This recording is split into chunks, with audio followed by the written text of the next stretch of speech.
Hola, buenas. Soy Ismael Martín Sainz, residente de Cirugía Ortopédica y Traumatología del Hospital Universitario de Navarra y vengo a presentar una sesión de técnicas de reducción de fracturas de cadera. Las fracturas de cadera son una patología que clásicamente se asocia a la población de edad avanzada, frecuentemente relacionada con la osteoporosis y caídas de baja energía. Sin embargo, aunque con menor incidencia, las fracturas de cadera en pacientes jóvenes representan un desafío clínico considerable. A diferencia de los pacientes de mayor edad, estos suelen presentar una mayor demanda funcional y expectativas de vida más largas, lo que requiere un abordaje diagnóstico y terapéutico meticuloso y orientado a la preservación a largo plazo de la articulación. La etiología de las fracturas de cadera en jóvenes difiere sustancialmente, estando a menudo vinculada a traumatismos de alta energía, como accidentes de tráfico, caídas desde altura o lesiones deportivas de impacto. Además, ciertas condiciones médicas subyacentes, como el estrés óseo, tumores óseos primarios o metastásicos y enfermedades metabólicas óseas, pueden predisponer a fracturas con mecanismos de menor intensidad. En cuanto a la clínica que presentarán estos pacientes, se trata de una enfermedad inferior acortada y en actitud de rotación externa. Y para el manejo de estas fracturas se puede realizar tanto la osteosíntesis como la sustitución total o parcial de la articulación. Las fracturas de cadera se dividen en función de su localización respecto a la cápsula articular, en fracturas intracapsulares y fracturas extracapsulares. Las fracturas intracapsulares rompen los vasos retinaculares e incluso las arterias circunflejas femorales medial y lateral, y ponen en riesgo la vascularización de la cadera. Esto puede causar una necrosis avascular con el consiguiente colapso óseo. Dentro de las fracturas intracapsulares se encuentran las clasificaciones de Garden y de Pauwels. La clasificación de Garden las divide en 4 tipos de fracturas según su desplazamiento y el consecuente compromiso vascular. Tipo 1, fractura no desplazada, incompleta o impactada en valgo. Tipo 2, fractura completa no desplazada. Tipo 3, fractura completa con desplazamiento parcial en varo y generalmente en retroversión. Y tipo 4, fractura completa y desplazamiento total. La clasificación de Pauwels indica la angulación del trazo de fractura del cuello femoral respecto al horizontal. Tipo 1 por debajo de 30 grados, tipo 2 entre 30 y 50 grados y tipo 3 por encima de 50 grados. En cuanto a las fracturas extracapsulares, se dividen principalmente en pertrocanterias, si afectan a la región trocanteria, y en subtrocanterias, si la fractura se produce distal a esta. En relación con el tratamiento de las fracturas en el paciente joven, la primera consideración a tener en cuenta es si la fractura es o no desplazada. En caso de que sea intracapsular, en las fracturas no desplazadas se opta por la fijación interna, ya sea mediante tornillos canulados o sistemas como el DHS. Mientras que en las desplazadas se prefiere preservar la integridad de la vascularización de la cabeza femoral, por lo que se opta por una reducción anatómica, cerrada o abierta, con posterior fijación estable mediante tornillos canulados generalmente. Si fuese extracapsular, tanto en las no desplazadas como en las desplazadas, el tratamiento de elección suele ser el enclavado cefalomedular. Lo que las diferencia es la necesidad de reducción cerrada o abierta. Fracturas intracapsulares.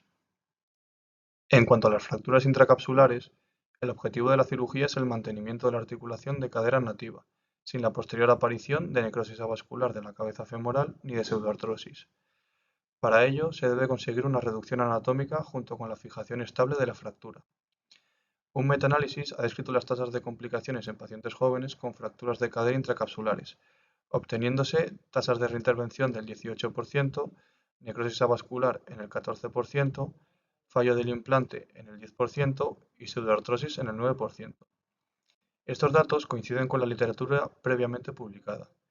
Sin embargo, en los últimos estudios publicados no han sido capaces de demostrar que retrasos leves en la intervención quirúrgica inferiores a 48 horas supongan un aumento del riesgo de necrosis avascular o de pseudoartrosis.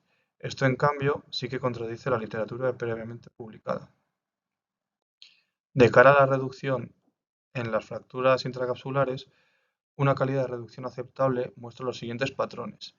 En la visión AP, líneas corticales medial y lateral continuas sin angulación en varo.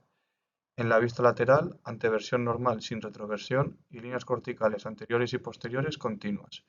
Si se consiguen estas condiciones, se puede continuar con la fijación estable. En caso contrario, habrá que emplear otros métodos para conseguir dicha reducción.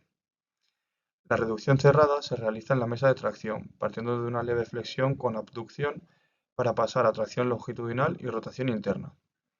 Posteriormente a esta maniobra se debe comprobar con la escopia el estado de la fractura y la reducción. Se puede ir cambiando tanto la rotación como la tracción y la aducción de cara a conseguir una reducción óptima.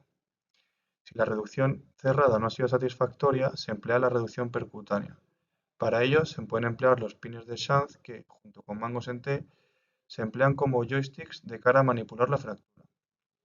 El pin se coloca en la región distal del trocánter mayor, pudiéndose colocar un segundo pin perpendicular en la diáfisis femoral para mayor control de la reducción. Con ello lo que se busca es controlar la rotación interna para una reducción óptima.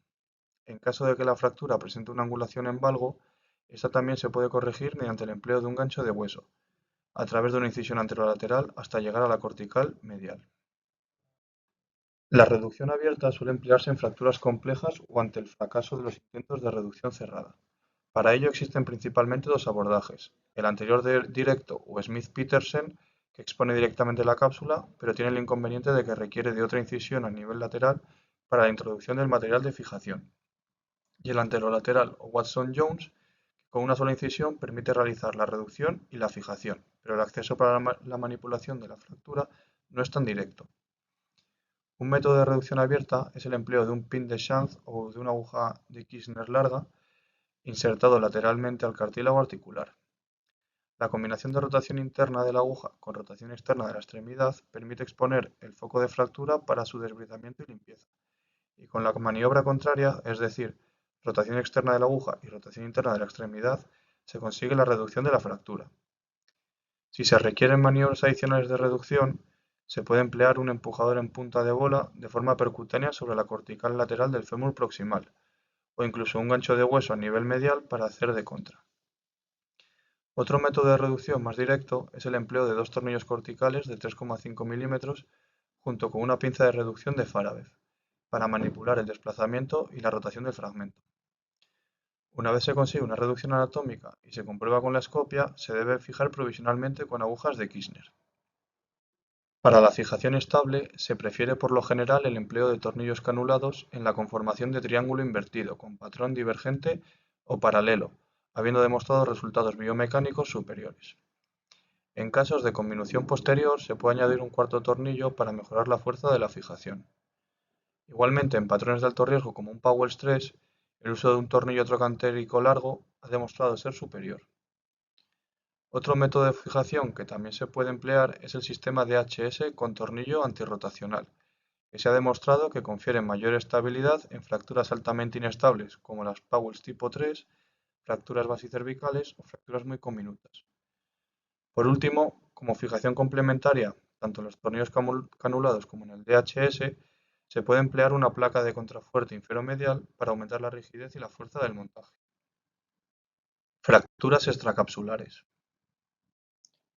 En cuanto a las fracturas extracapsulares, véase pertrocanteras y subtrocanteras principalmente, el objetivo es el mismo: conseguir una reducción anatómica junto con una fijación estable. Para la fijación, el método preferido es el clavo cefalomedular, encima del DHS. En cuanto a las deformidades que sufren los fragmentos en este tipo de fracturas, se basa en la anatomía y en la fuerza que ejercen los grupos musculares en sus inserciones. Los músculos abductores desplazan el fragmento proximal en varo, generando una abducción. El músculo iliopsoas y los rotadores externos cortos generan una rotación externa del fragmento proximal, y los músculos aductores generan una rotación externa del fragmento distal junto con un acortamiento y medialización de la diáfisis femoral. Para la reducción anatómica puede emplearse el método cerrado, similar al empleado en las fracturas intracapsulares, con la mesa de tracción, primero una leve flexión y abducción de la extremidad para pasar a tracción longitudinal y rotación, junto con 10-15 grados de aducción para conseguir el punto óptimo de entrada. En caso de ser necesario, se puede aplicar presión externa sobre el fragmento para su reducción, véase con un martillo, por ejemplo, o con el puño del ayudante, y así evitando realizar incisiones en el paciente. Cuando se trata de fracturas complejas, o en aquellos casos en los que la reducción cerrada no ha sido efectiva, se puede realizar de manera percutánea o abierta, exponiendo completamente el foco de fractura. Para el manejo de los fragmentos, por ejemplo, en una fractura subtrochantea, se pueden emplear pines de Shanz monocorticales como joysticks, para manipular y reducir los fragmentos tanto en rotación como en desplazamiento. Mediante el empleo de la espada o uña, también conocida como Finger Reduction Tool, se pueden conseguir corregir ligeras deformidades en varo, para posteriormente pasar la guía y realizar el fresado. Un método más directo de reducción es el empleo de retractores Hohmann o ganchos de hueso, que mediante una pequeña incisión permiten alcanzar el fragmento desplazado y manipularlo directamente para conseguir su correcta reducción. En este caso veríamos el empleo del gancho de hueso. También se puede emplear el tornillo Poller insertándolo en la concavidad de la deformidad para sujetar la posición del clavo y evitar una migración del mismo.